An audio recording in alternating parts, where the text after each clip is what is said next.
veut que nous venons devant lui. Vous savez, tant de fois, il y a tellement de personnes qui se compliquent à venir au Seigneur. Et nous allons voir dans la parole de Dieu comment Dieu veut que nous venons à lui. Amen. La parole de Dieu dans Luc, je crois que c'est 18. On va faire 2 lectures. C'est dans Luc chapitre 18 et le verset 15 à 17.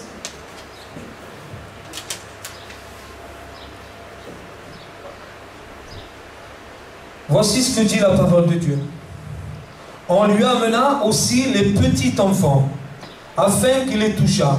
Mais les disciples, voyant cela, reprenaient ceux qui les amenaient. C'est-à-dire peut-être les mamans qui étaient autour, les mamans qui amenaient les petits enfants.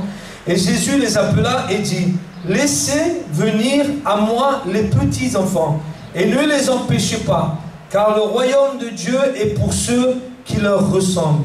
Je vous le dis en vérité, quiconque ne recevra pas le royaume de Dieu comme un petit enfant, n'y entrera pas. Donc on doit recevoir le royaume de Dieu comment? Comme un petit enfant. Il n'est même pas dit comme un enfant, parce qu'un enfant, à l'époque où on est, il peut déjà comprendre les choses. Mais là, il est dit un petit enfant. Donc un petit enfant, c'est une tranche d'âge entre 2, maximum 6 ans. C'est un enfant que quand on lui dit quelque chose, il croit à la chose. Et c'est ce que Dieu veut. Il veut des fois d'enfants. On se complique tellement à la rencontre du Seigneur. En venant au Seigneur, on se complique. J'ai parlé avec un homme la dernière fois, il n'est pas là, cet homme. Et cet homme se compliquait. Et il me disait, il me parlait de science. Et nous, on respecte la science. Et moi, je lui disais, je revenais à ce message. Je lui disais, tu sais, mon ami, viens dans la simplicité. La Bible dit, venez à moi comme les petits enfants. Et lui, il calculait A plus B, je ne sais pas trop quoi. Il se compliquait. Il me dit, mais mon ami, ne te complique moi. Crois simplement à l'œuvre de la croix. La victoire, elle est sur la croix. Sur là où Jésus a dit, tout est accompli. Elle est là. Et lui, bon, vous savez, il faut venir comme un petit enfant devant le Seigneur. Il ne faut pas se compliquer. Amen. On va faire une deuxième lecture. C'est pareil que celle-là. Un peu différente. Elle se trouve dans Marc, chapitre 18. Je crois que c'est le verset 1 à 5. Non, c'est Matthieu, pardon. Matthieu 18, verset 1 à 5. En ce moment, les disciples s'approchèrent de Jésus et dirent, qui donc est le plus grand dans le royaume des cieux? Voilà ce que les adultes se disent dans leur tête. Jésus, ayant appelé un petit enfant, encore une fois, le plaça au milieu d'eux et dit, je vous le dis en vérité, si vous ne vous convertissez et vous ne devenez pas comme les petits enfants, encore une fois, il dit, vous n'entrerez pas dans le royaume des cieux. C'est pourquoi quiconque se rendra humble comme ce petit enfant sera le plus grand dans le royaume des cieux. Et quiconque reçoit en mon nom, reçoit un petit enfant comme celui-ci, me reçoit moi-même, encore une fois, comme un petit enfant. Et c'est ce que Jésus veut. Jésus veut des fois comme des petits enfants. Vous savez, les enfants sont, des fois on peut dire naïfs, parce que naïf ça veut dire qu'on croit tout ce qu'on nous dit. Et des fois quand on devient adulte, eh bien, on réfléchit comme cet homme. Il réfléchissait, et pourquoi ceci, et pourquoi la croix, et pourquoi... J'ai dit non, j'ai dit mon ami, viens simplement, ne te complique pas. Et c'est pour cela que Jésus leur dit, mais venez à moi comme des petits enfants, ne les empêchez pas, n'empêchez pas ceux qui veulent venir à moi, mais ceux qui veulent venir à moi avec un cœur humble d'enfant, un cœur qui est humble, comme je disais dimanche, c'est un cœur qui dépend vis-à-vis qui a confiance. Parce qu'un petit enfant, il a confiance vis-à-vis de ses parents. Il met sa confiance dans ses parents. Et c'est pareil, l'homme de Dieu, la femme de Dieu, celui qui s'approche de Dieu, doit recevoir le royaume de Dieu pour y entrer comment? Comme un cœur d'enfant. Qui croit, il croit à ce que la parole de Dieu dit. Et nous, on se complique trop. Et plus on ferme notre cœur, et plus on endurcit notre cœur. Parce que si Dieu le dit, ce n'est pas pour rien. S'il dit aujourd'hui, si vous entendez ma voix, n'endurcissez pas votre cœur. Quand il dit aujourd'hui, c'est pas demain. Et il répète aujourd'hui, vous savez, quand Dieu insiste, et je crois que dans l'époque ou dans la génération des Israélites ou de l'Hébreu, quand la chose est répétée, c'est qu'on doit prendre garde. On doit prendre garde et dire, aujourd'hui, si tu entends sa voix, pourquoi tu fermes ton cœur au Seigneur? Pourtant, Dieu te parle. Dieu te parle, mais toi, tu ne prends pas garde. Tu es tout le temps en train de te compliquer. Et j'ai vu des hommes, et j'ai parlé avec la famille. Et pourquoi Dieu ne fait pas ceci? Et pourquoi Dieu ne fait pas cela? Si Dieu est tellement bon, si Dieu est tellement amour, et pourquoi il arrive des tremblements de terre? Pourquoi des enfants meurent? Pourquoi il arrive ceci? Pourquoi il y a des tremblements de terre? Mais si Dieu est amour, Dieu aussi est un Dieu de justice. Dieu est un Dieu aussi de vérité. Amen. Nous, on a limité Dieu à un Dieu d'amour. Mais n'oublions pas que Dieu est un Dieu de justice également. Et c'est parce que Dieu est juste qu'il est amour. Vous imaginez si Dieu ne serait pas justice, et je ne serais pas non plus amour. Parce qu'il ne serait pas juste. Parce que c'est un juge. C'est un juge qui est juste dans toutes ses voies. Dans toutes ses voies. Et nous devons nous convertir comme un petit enfant. Vous savez, la conversion, c'est quoi? C'est se tourner vers le Seigneur tout simplement. Et je crois que c'est à l'armée qu'on dit ça, on dit conversion, je ne sais pas si c'est en Espagne, ils disent conversion, je crois. C'est ça, Antonio, je ne sais pas. Et ils sont tous rangés en bataille, ils marchent tous d'un côté. Et quand l'adjudant, je ne sais pas comment on appelle ça, le chef, il dit conversion, ça veut dire tourne-toi de l'autre côté. Et nous, on est tellement tournés vers ce monde. Il y a des personnes qui ne veulent pas se tourner vers le Seigneur, tout simplement, humblement vers le Seigneur. Tout le temps, ils sont tout le temps en train de chercher des excuses. Vous savez combien j'entends à côté de nous, de la famille, on prend Dieu par intérêt. Vous savez, si tu fais ceci, si tu guéris, Seigneur, si tu opères des miracles, Seigneur, je te donne mon cœur. Mais ne croyez pas que Dieu le sait, tout ça. Dieu n'est pas capable de toucher un cœur, même si la chose ne se fait pas. Nous, on dira peut-être si Dieu aurait opéré un miracle, peut-être que toute ma famille sera donnée au Seigneur. Mais ne croyez pas que Dieu le sait, que Dieu le connaît. Dieu a des millions, des coups d'avance sur nous. Comment Dieu ne va pas-il le savoir si ce cœur ne va pas se convertir? Et là, nous, on ferme notre cœur au Seigneur. Je vous ai dit, on se complique trop. Et ceux qui viennent au Seigneur se compliquent et se compliquent. Et ils partent de ces lieux comme si de rien n'était. Et encore une fois, ils endurcissent leur cœur. Mais aujourd'hui, Dieu te dit aujourd'hui, et nous, on continue à résister. Mais jusqu'à quand on va résister à la voix du Seigneur, à la voix du Saint-Esprit? Moi, je peux parler jusqu'à demain, je peux dire les meilleures paroles que je dis. Mais c'est le Saint-Esprit qui va agir, le Saint-Esprit qui agit. Vous savez, quand on est un enfant, on croit, un petit enfant, on croit tout ce qu'on nous dit. Vous savez, si moi je dis à mon fils, demain je vais t'acheter un vélo, mais mon fils, il va s'attendre à ce que moi, je veux lui acheter un vélo. Et voilà, ce cœur, cette approche devant le Seigneur. Et je parle aux jeunes qui sont là, aux moins jeunes, ou peut-être aux moins vieux, il n'y a pas d'âge pour venir au Seigneur. Il n'y a pas d'âge pour rencontrer le Seigneur. Mais on est tout le temps là à calculer les choses. On calcule tellement de choses, j'entends tellement de témoignages. Oh, ceci, pourquoi là-bas on n'a pas fait cela? Pourquoi si Dieu est amour, pourquoi cette chose arrive? Pourquoi il y a de l'adultère? Pourquoi il y a des viols? Comme si le mal venait de Dieu. Vous savez, aujourd'hui on va attribuer le mal bien et le bien mal. Et c'est ce qui se passe dans les derniers temps. Dans les derniers temps, vous savez, les gens, les personnes qui viennent, ils veulent entendre ce qu'eux, ils veulent entendre. Au lieu de dire, mais Seigneur, je veux entendre ce que toi, tu veux me dire, Seigneur. Moi, je veux que ça vienne de toi. Nous devons recevoir la pensée du Saint-Esprit. Nous ne voulons pas recevoir ce que l'homme veut recevoir, mais nous voulons ce que Dieu veut ce soir vous dire. Parce que lui, il sait ce qu'il y a dans ton cœur. Il sait pourquoi tu résistes et pourquoi ton cœur est fermé au Seigneur. Et vous connaissez cette histoire quand Nicodème, je crois que c'est dans Jean, au chapitre 3, Nicodème, c'est un docteur de la loi, et il vient rencontrer Jésus de nuit par peur de tous ceux qui sont autour de lui, de tous les religieux qui sont là, des hommes de la loi. Il vient rencontrer Jésus, il y a un entretien entre Jésus et le docteur de la loi, et Jésus commence à lui dire, mais tu sais, si tu veux voir le royaume de Dieu, il faut que tu naisses de nouveau. Mais vous savez, déjà, il parle à un adulte, il parle à un docteur de la loi. Mais alors, s'il dirait ça à nous aujourd'hui, tu sais, ben, si tu veux rentrer dans le royaume de Dieu, il faut que tu naisses de nouveau. Mais comment est-ce possible? Est-ce qu'il faut que je retourne dans le ventre de ma mère? Et il continue, c'est encore plus fort, il lui dit, mais si tu veux entrer dans le royaume de Dieu, encore une fois, il lui dit, il faut que tu naisses d'eau et d'esprit. Mais qu'est-ce que ça veut dire? Qu'est-ce que ça veut dire d'eau et d'esprit? Si vous dites ça ce soir, mais qu'est-ce que ça veut dire d'eau et d'esprit? Et vous savez la réponse où elle est dans Éphésiens 1,13. La parole de Dieu, elle est représentée comme l'eau.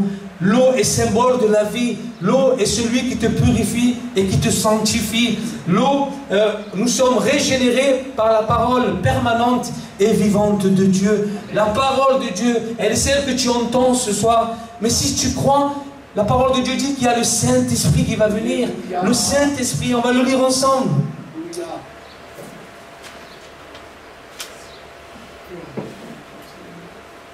Il dit, en lui, vous aussi, après avoir entendu la parole de vérité, l'évangile de votre salut, en lui vous avez cru. Donc il faut croire, comme je vous dis, comme un petit enfant. En lui vous avez cru et vous avez été scellés du Saint-Esprit qui avait été promis d'eau et d'esprit. D'eau et d'esprit. Et la réponse, Dieu me l'a révélée, elle est ici la réponse. D'eau et d'esprit. La parole de Dieu. Si tu crois, au moment où tu crois, il y a le Saint-Esprit qui vient habiter ton cœur. Il y a l'Esprit de Dieu qui vient habiter ton cœur. Et tu ne t'appartiens plus, tu appartiens au Seigneur. Comme un enfant appartient à son Père. Comme un petit enfant. Si tu crois, si tu places ta confiance dans le Seigneur, on est tellement là à calculer les choses. Arrêtons de calculer. Venons au Seigneur simplement, humblement, en nous convertissant comme un enfant, en devenant semblable à un enfant, ressembler. Et le royaume des cieux pour ceux qui leur ressemblent. Bon, comment un petit enfant il est? Ben, un enfant, il dépend de ses parents. C'est comme ça qu'est un petit enfant. Mais quand il commence à grandir, moi je le vois déjà pour mon fils qui est rentré dans l'adolescence, il a 14 ans, mais quand je vais dans les parcs, il ne vient même plus avec nous. Il ne vient plus avec nous. Déjà, il commence à dépendre de lui-même. Mais un petit enfant de 2 à 6 ans, on le laisse tout seul, il est perdu. Donc il dépend de ses parents. Et c'est cette foi-là que Dieu veut. Cette foi-là que Dieu veut que tu mettes ce soir en l'œuvre de la croix ce soir. Vous savez que dans 1 Corinthiens, je crois que c'est 18, 1 Corinthiens, je crois que c'est 1, 18, il est dit car la prédication, elle est une folie pour ceux qui périssent. Mais pour nous qui croyons, elle est une puissance de Dieu. Vous savez, il est dit que les Juifs voulaient demander un miracle. Et les Grecs cherchaient la sagesse. Pourquoi? Parce que pour eux, les Juifs, c'était impensable que le Messie, le roi des rois, devait venir et mourir sur une croix. Et comment on appelle ça? Les Grecs, eux, ils voulaient se sauver par leur propre savoir. Et regardez comment Jésus leur dit, mais vous voulez être sauvés? Croyez à la prédication de la croix. À la prédication de la croix. Mais si tu te compliques, mais tu vas dire, mais comment? Le fait de croire en l'œuvre de la croix, qu'un homme puisse mourir pour le pardon des péchés de l'humanité? Oui, c'est possible. Quand tu places ta foi simplement en l'œuvre de la croix. Elle est une folie pour nous. Pourquoi? Parce que nous qui sommes sauvés, bon pardon, c'est le contraire. Elle est une puissance pour nous, mais elle est une folie pour ceux qui ne croient pas, pour ceux qui se compliquent, pour ceux qui se cassent la tête, pour ceux qui cherchent à comprendre avec leur intelligence, avec leur sagesse. Et le Seigneur lui dit non, non, il a plu au Seigneur de sauver les croyants par la prédication de la croix. La prédication de la croix, elle est celle qui peut te sauver ce soir. Elle est celle et la seule. Il n'y a de salut en aucun autre homme, car il n'y a sur le ciel aucun autre nom par lequel tu dois être sauvé, seul dans le nom de Jésus seul. Tu ne peux pas être sauvé, tu ne peux pas passer par un autre endroit que par cette porte qui t'amène au ciel. Et cette porte, elle s'appelle Jésus. Jésus est la porte. Mais ne t'arrête pas simplement à la porte. Parce que derrière la porte, il y a le chemin. Il y a un chemin que Jésus a tout tracé pour toi. Il est le chemin, mais il est aussi la vie. Parce que Dieu et Jésus veut te donner la vie ce soir. Il voit que tu es mort spirituel. Il voit que si tu continues dans cette voie-là, eh bien, tu vas périr. Tu sais, et vous savez, vous allez me dire, mais pourquoi moi j'ai besoin d'un sauveur? Moi je n'ai pas besoin d'un sauveur. Moi je peux me sauver par moi-même, par mes propres forces. Non mon ami, ce soir, toi qui es là, tu ne peux pas te sauver par toi-même. Si tu es au fin fond de l'océan et qu'à ce moment-là, il y a comment on appelle ça, un bateau de sauvetage qui vient de secourir, est-ce que tu vas lui dire, non, non, non, moi je veux me sauver par moi-même? Alors tu serais un insensé de refuser son aide. Et ce soir, le Seigneur Jésus t'offre cette bouée de sauvetage. Cette bouée de sauvetage, il te dit, et il me dit ce soir, si tu continues à me refuser, mais c'est ce qui t'arrivera. Tu vas périr, tu vas te noyer et tu vas te perdre. Parce que tu continues à te compliquer. Et j'insiste sur cette parole. Tu te compliques, tu ne viens pas devant le Seigneur comme un petit enfant. Et si Jésus l'a précisé, c'est bien parce qu'il avait des raisons de l'expliquer. Il n'a pas dit un adulte, il n'a pas dit un enfant, mais il a dit un petit enfant. Sois un petit enfant à l'approche de Dieu. Oh, je parle avec tellement de personnes et je me dis, c'est pas possible. Pourquoi il se complique tellement? Pourquoi il dit toujours les mêmes choses? C'est même en colère. Mais je sais que mon Dieu, celui que nous connaissons, est capable de briser les cœurs les plus durs. Pourquoi? Parce que je l'ai vu dans ma vie. Je l'ai vu dans un certain Paul, l'apôtre Paul, qui respirait le meurtre et la menace. Un homme qui respirait le meurtre et la menace. Mais Dieu l'a arrêté dans ce chemin. Il a arrêté dans le chemin de Damas, lui qui allait persécuter les chrétiens, mais Jésus l'a arrêté. Il a arrêté quand il y a eu cette rencontre avec le Seigneur. Mais Jésus lui dit, je lui montrerai tout ce qu'il souffrira pour mon nom. Lui qui a persécuté, c'est lui qui a été persécuté. Alors rien n'est impossible à Dieu. Rien n'est impossible à Dieu. Ce qu'il a fait, il le fera. Rien n'est impossible à Dieu. Moi, je le crois de tout mon cœur. Ce soir, si tu as des pensées pour toi-même ou pour quelqu'un de proche, tu te dis, mais c'est pas possible. Je prie pour mon frère, je prie pour ma soeur, je prie pour toute ma famille, pour le voisin, pour la voisine, pour celui que j'aime, pour mon collègue de travail. Il est tellement dur, il est tellement contre les chrétiens. Mais pense à ce que Dieu a fait dans ta vie et pense à ce que Dieu a fait avec Saul de Tarse. Il en a fait un Paul, l'apôtre Paul, qui a servi dans tout le Nouveau Testament. Et oh, vous savez combien de fois il a passé par des tribulations, par des persécutions. Mais comme il disait, la mort m'est un gain. Pourquoi? Parce qu'il savait qu'il visait l'éternité. Il ne visait pas simplement ici. Vous savez, si on vous dit ce soir, c'est quoi le royaume de Dieu? Et Jésus plusieurs fois dira, mais le royaume des dieux s'est approché de vous ce soir. Et je peux vous dire la même chose. Le royaume de Dieu s'est approché de vous. Pourquoi? Parce que Jésus est au milieu de nous. C'est lui le royaume de Dieu. Donc quand Jésus parle avec le Nicodème qui est le chef de la loi, il dit, tu es le docteur de la loi et tu ne sais pas ces choses. Mais il dit, tu ne peux voir le royaume de Dieu. Pourquoi? Parce que le royaume de Dieu, il est en face de toi. Et tu ne le vois pas. Pourquoi? Parce que tu le vois avec les yeux charnels. Mais vois-le avec les yeux de la foi et avec les yeux spirituels. Le royaume de Dieu est en face de toi. Et plusieurs fois dans la parole de Dieu, Jésus dira, le royaume de Dieu s'est approché de toi. Des fois, on ne comprend pas qu'est-ce que ça veut dire. Mais le royaume de Dieu, l'éternité, la vie éternelle, elle se trouve en la personne de Jésus. Celui qui te connaît, le seul vrai Dieu, le seul qui tu as envoyé, Jésus-Christ. C'est lui le vrai Dieu, le véritable Dieu et la vie éternelle. C'est Jésus-Christ. Donc, quand tu reçois le Seigneur Jésus comme un petit enfant, eh bien, tu as déjà la vie éternelle sur terre. Tu n'as pas déjà l'éternité dans le ciel, mais tu l'as déjà sur la terre. Pour toi, et je veux t'encourager, je veux m'encourager, celui qui a rencontré le Seigneur, qui a reçu le Seigneur dans sa vie, qui a fait la paix avec lui, qui s'est réconcilié avec le Père, mais il a déjà la vie éternelle. La Bible dit que nous sommes déjà assis dans les lieux célestes. On est béni de toute bénédiction spirituelle. On est béni. Et on cherche tellement de bénédictions dans ce monde, même s'il n'est pas mauvais. Toutes les bénédictions spirituelles, on les a déjà. On les a déjà. Il faut simplement les recevoir par la foi. Par la foi. Alors reçois le Seigneur Jésus ce soir comme un petit enfant. Comme un petit enfant. Et la parole est dit, pour entrer dans le royaume des cieux, est-ce que ce matin, pour vous, ce soir, pardon, vous qui êtes là, est-ce que vous voulez entrer dans le royaume de Dieu? Est-ce que vous voulez rentrer dans le royaume de Dieu? Ou vous dites, moi, non, moi je préfère rester dans ce monde.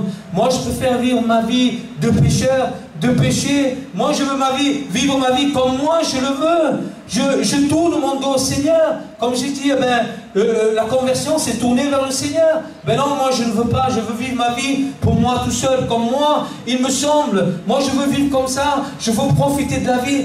Mais si tu viens ici, tu es le plus triste et le plus malheureux des hommes et le plus malheureuse des femmes. Parce qu'il n'y a point d'espérance en toi. Et comme je disais dimanche, le chrétien est rempli d'espérance. Et toi qui ne connais pas le Seigneur, si ton espérance est simplement dans ce monde, donc pour toi, dès que tu vas partir, c'est le néant, il n'y a rien du tout. Mais si c'est ça ton espérance, tu es le plus triste et le plus malheureux des hommes et des femmes. Non, nous, celui qui a reçu le Seigneur dans sa vie, il est rempli d'espérance. Parce qu'il ne se limite pas ici-bas, il se limite aussi pour l'éternité. Sa vie ne s'arrête pas là. Elle se terminera et elle commencera même dans le ciel. Et nous devons persévérer dans ces voies-là. Et nous devons transmettre cela à nos enfants. Nous devons prêcher à nos enfants. Leur annoncer que Jésus est vivant et il est à la droite du Père. Alléluia. Oui, nous voulons rentrer ce soir dans le royaume de Dieu. Et ce soir, je t'invite, par la grâce de Dieu, que Dieu vraiment puisse travailler ton cœur ce soir. Prions le Seigneur qu'il y ait un examen ce soir dans notre cœur et que vraiment on puisse se poser la question, est-ce que je veux véritablement rencontrer le Seigneur? Est-ce que je veux vraiment entrer dans le royaume de Dieu?